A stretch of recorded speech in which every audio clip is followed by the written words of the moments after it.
Hello everyone, welcome back to my channel and I hope आप सभी अच्छे हो एंड आपकी पढ़ाई भी अच्छे से चल रही है।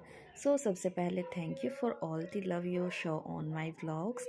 एंड आज के व्लॉग में आपको दिखने वाला है मेरी मॉर्निंग हैबिट्स और ग्रेटिट्यूड राइटिंग, मेरे डिटेल स्टडी सेशंस जिसमें मैं हिंदी, मौलवी, रीजनिंग और मैथ्स के टास्क शेयर करूँगी एंड एक छोटा सा क्विज सेक्शंस जो मैं डेली इंक्लूड करूँगी। चलो बिना किसी देरी के स्टार्ट करते हैं। एंड आज है 1 जनवरी 2025। तो आज मैं उठ गई थी सुबह थोड़ा जल्दी क्योंकि मोटिवेशन बहुत हाई थी। तो सुबह उठकर फ्रेश होकर नहा धोकर मैं चली गई थी लाइब्रेरी के लिए। बट लाइब्रेरी जाने से पहले मैंने किया था ब्रेकफास्ट। लाइब्रेरी में जाकर मैंने आज अपने दिन की स्टार्टिंग की एक अमेजिंग हैबिट से, जो कि है मॉर्निंग ग्रेटिट्यूड राइटिंग। आपको सिर्फ 5 मिनट ग्रेटिट्यूड प्रैक्टिस करने से पॉजिटिविटी और फोकस काफ़ी इम्प्रूव होगा। और मैंने एक न्यू बुक भी स्टार्ट की है, द मैजिक। इस बुक का फर्स्ट चैप्टर पढ़ने के बाद मुझे समझ आया कि ग्रेटिट्यूड का मैजिक हमारी लाइफ में कितने बड़े चेंजेस ला सकता है। एंड फर्स्ट चैप्टर की समरी में ऑथर ने एक सिंपल बट पावरफुल मैसेज दिया है। जो चीज़ों के लिए हम थैंकफुल होते हैं वो और ज़्यादा बढ़ जाती है। हर दिन ग्रेटिट्यूड प्रैक्टिस करना एक लाइफ चेंजिंग हैबिट हो सकती है। आज मैंने लाइब्रेरी में जाते ही सबसे पहला काम यही किया कि सबसे पहला अपना ग्रेटिट्यूड राइटिंग किया एंड देन एफर्मेशंस लिखे। ये एक न्यू हैबिट है जो मेरे दिन को प्रोडक्टिव और पीसफुल बनाने में हेल्प करेगी। आप भी इसको स्टार्ट कर सकते हो। उसके बाद आज मैंने बनाई अपनी टू डू लिस्ट। प्लानिंग करना एक इम्पोर्टेंट स्टेप है और मुझे क्लैरिटी मिलती है कि मुझे दिन में क्या अचीव करना है। आज के स्टडी गोल्स भी काफ़ी क्लियर्स थे। सबसे पहले मैंने अपने स्टडी सेशंस हिंदी से स्टार्ट किया। पहले तो मैं सोच रही थी कि मैथ से स्टार्ट कर लूँगी, बट मुझे लगा कि पहले अभी एनर्जी अच्छी खासी है तो रिवीजन एंड लर्निंग का पोर्शन कर लिया जाए। तो मैंने हिंदी का ही स्टार्ट कर दिया। उससे पहले आज मैंने स्वरनाम चैप्टर को पढ़ा। ये छोटा सा चैप्टर है तो जल्दी 5 मिनट में रीड आउट हो गया था, जो भी इसके मेन पॉइंट थे। एंड उसके बाद जो इसके बचे हुए क्वेश्चंस थे वो मैंने आज सारे कंप्लीट कर दिए। इसके टोटल 104 क्वेश्चंस थे। तो ये वाला मैंने आज पूरा चैप्टर कंप्लीट कर दिया है एंड इसकी मेरी 3 बार रिवीजन हो चुके हैं। तो अब मुझे नहीं लगता कि इसमें से कोई भी क्वेश्चंस आए और मैं उसको गलत कर दूं। हमें मतलब ऐसा नहीं करना कि कुछ भी उठा रहे हैं हम उसको जल्दी जल्दी कंप्लीट कर दिया एंड देन जब उसमें से क्वेश्चंस आए तो वो हमसे हो ही ना। तो अगर कोई चैप्टर छोटा है या बड़ा है या फिर कोई सिंपल सा चैप्टर भी है, उसको आपको पूरा अच्छे से डीप नॉलेज के साथ कंप्लीट करना है कि हाँ, एक बार अगर ये कंप्लीट हो गया अब इससे आप कुछ भी पूछ लो मैं इसको कंप्लीट कर लूँगा। ऐसा होना चाहिए आपका। तो हिंदी का सरनाम चैप्टर कंप्लीट करने के बाद मैंने किए थे वाक्यांशों के लिए एक शब्द। उसमें मैंने सबसे पहले जो मैंने कल पढ़े थे 40 वर्ड्स उन्हीं को रिवाइज़ किया एंड अगले 40 वर्ड्स रिवाइज़ किए। तो मैंने क्या किया, कल खाली पेंसिल से टिक किए थे क्योंकि मुझे पता नहीं था कि मेरा इनमें से कितना याद रहने वाला है और कितना मैं भूलने वाली हूँ। तो आज मैंने हाइलाइटर से टिक वो वर्ड्स किए जो मैं भूल चुकी हूँ। मीन्स कि वो मुझे देखना पड़ रहा है हिंट के लिए कि हाँ क्या हो सकता है इसका। जो मैंने हाईलाइट नहीं किए वो मुझे लर्न हो चुके हैं एंड जो मैंने हाईलाइट किए इसका मतलब है कि मुझे उनको दोबारा रिवीजन देना पड़ेगा, तभी वो जाके मुझे लर्न होंगे। तो मैंने वाक्यांशों के लिए एक शब्द कंप्लीट किया। उसके बाद मैंने किया विलोम शब्द। विलोम शब्द में भी मैंने सेम ही किया कि जो कल पढ़े थे सबसे पहले उन्हीं को रिवाइज करना है।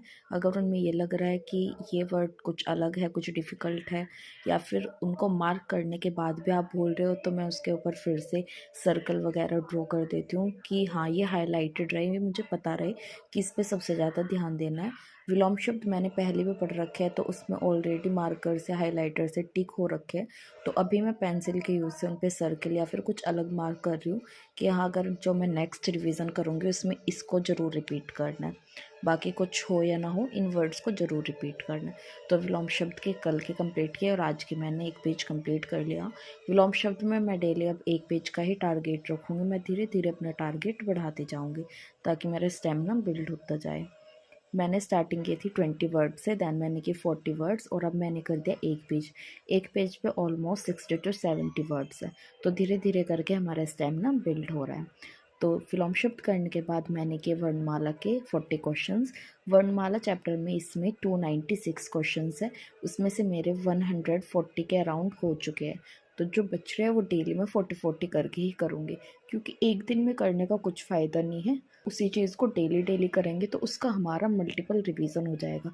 जैसे 300 क्वेश्चंस है एंड अगर मैं 40-40 करके इसको 7-8 दिन तक करूँगी तो क्या हो रहा है, हमारे डेली वही घोष अघोष ये सब चीज़ रिपीट होती जा रही है।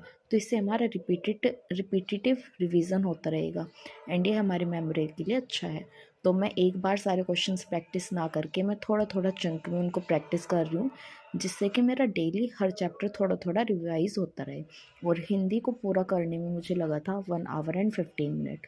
तो इसमें ये भी नहीं कि हमें बहुत ज़्यादा टाइम लग रहा है एंड हमारा अच्छे से सब कुछ कवर होता चल रहा है। तो हिंदी मेरा कंप्लीट हो गया था। उसके बाद मैंने स्टार्ट की थी मूल विधि। मूल विधि में आज मैंने की है जनहित याचिका। कल मेरे इसके 25 तक हो गए थे केसेस। इसमें टोटल 50 केसेस हैं। तो सबसे पहले मैंने वही कल वाले रिवीजन किया था एंड उसके बाद मैंने आगे के केसेस कंप्लीट कर लिए थे। इसके मैंने आज टोटल 50 के 50 केसेस कर लिया है। इसका मतलब है कि मेरा जनहित याचिका कंप्लीट हो गया है, क्योंकि इसको हमें रटना नहीं है, इनको भी हमें क्या करना पड़ेगा, फ्रिक्वेंटली रिवीजन ही देना पड़ेगा, तभी ये जाके याद रहेंगे। तो अब मैं क्या करूँगी कि जैसे मेरे एक बार ही 50 हो गई तो अब मैं डेली डेली 5 दोबारा रिवाइज़ करती रहूँगी। जैसे कल 5 कर ली, फिर उसके अगले दिन 5 और जब कल 5 किए वो तो मतलब हो जाएगा 10, फिर अगले दिन 15, क्योंकि तो इनका क्या होगा, 1 2 3 बार ना रिवीजन होगी, 7 8 बार रिवीजन हो जाएगा। तो वो हमारे माइंड में बिल्कुल बैठ जाएगी चीज़ें। तो उसके बाद मैं आ गई थी घर में आके बनाया फिर थोड़ा सा खाना। आज मैंने बनाया नमकीन जवे एंड चाय और फिर मैंने किया अपना लंच। उसके बाद मैं थोड़ी देर रेस्ट कर लिया क्योंकि थोड़ा थकान हुआ था। जब मैं घर आई तब बज रहा था 1:15। 1 घंटा मेरे को जनहित याचिका में लगा आज पूरा। डेली मैंने यही रख रखा है इसका टाइम, 1 घंटा मूल विधि, 1 सवा घंटा हिंदी, 1 सवा घंटा रीजनिंग और मैथ्स को 2 से 3 घंटे। तो ये मेरा ऑलमोस्ट 7 से 8 घंटे बैठ रहा है डेली, इसमें ब्रेक वगैरह लेके। तो अब मैं डेली मतलब थोड़ा थोड़ा बढ़ाऊँगी, ऐसे नहीं कर दूँगी मैं कि 8 घंटे से सीधा 10 घंटे, नहीं। 8 घंटा, सवा 8 घंटे, 8:30, 9 ऐसे बढ़ेगा थोड़ा थोड़ा टाइम। तो फिर मैं वापस ब्रेक लेने के बाद चली गई थी लाइब्रेरी। मैं लाइब्रेरी गई थी 225 पे। जाके मैंने थोड़ी बातें की एंड देन थोड़ी रील वगैरह स्क्रॉल की। उसके बाद मैं 2:45 पे बैठी थी रीजनिंग लेके। रीजनिंग में आज मैंने पूरा कंप्लीट कर दिया ब्लड रिलेशन वाला चैप्टर। इसके मैंने शायद 40 क्वेश्चन प्रैक्टिस किए आज। जो भी इसके बच रहे थे हमारे 40 या 44 इसी के अराउंड थे।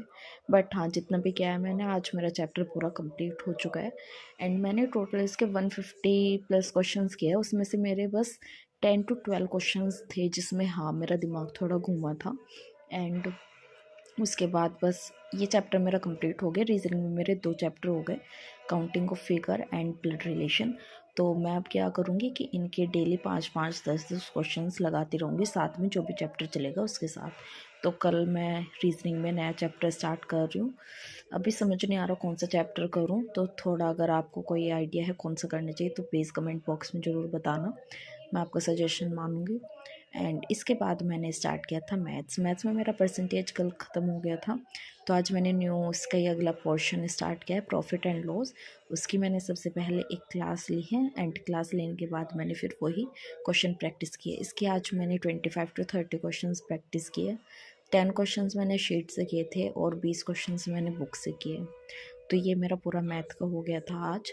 तो एंड मैं सोच रही हूँ कल से कि जैसे मैं हिंदी पढ़ा, मूल विधि या फिर रीजनिंग, मैथ्स, इनमें से एक एक दो दो क्वेश्चंस भी साथ के साथ स्क्रीन पे शो करूँ मैं आपको, ताकि आपका थोड़ा एंगेजमेंट रहे कि हाँ क्या चल रहा है, किस टॉपिक में कैसे कैसे क्वेश्चंस आ रहे हैं। मैं सोच रही हूँ PYQ या फिर जो मैं प्रैक्टिस करती हूँ एंड उसमें मैं भी चल जाती हूँ कि हाँ मैंने पढ़ा वो टॉपिक एंड मैं थोड़ा घूम गई उस क्वेश्चन में। तो मैं सोच रही हूँ वे सब आपके साथ शेयर करूँ ताकि आपकी भी थोड़ी नॉलेज बढ़े एंड मुझको भी उनके अलग अलग तरीके से आंसर्स मिले। सो ये मैं सोच रही हूँ करने की, अगर आपको ठीक लगे तो प्लीज़ बताना। एंड इसी के साथ आज का व्लॉग यहीं पे ख़त्म होता है। So thank you so much for joining me today and I hope आप सभी अपनी पढ़ाई अच्छे से करेंगे। एंड अगर आप बिगिनर है तो प्लीज़ मेरे साथ जुड़िए, क्योंकि मैं भी एक फ्रेशर हूँ। तो हम साथ साथ में अपने एम्स को अचीव कर सकते हैं। So yeah that's all for today. See you tomorrow. Bye bye, take care.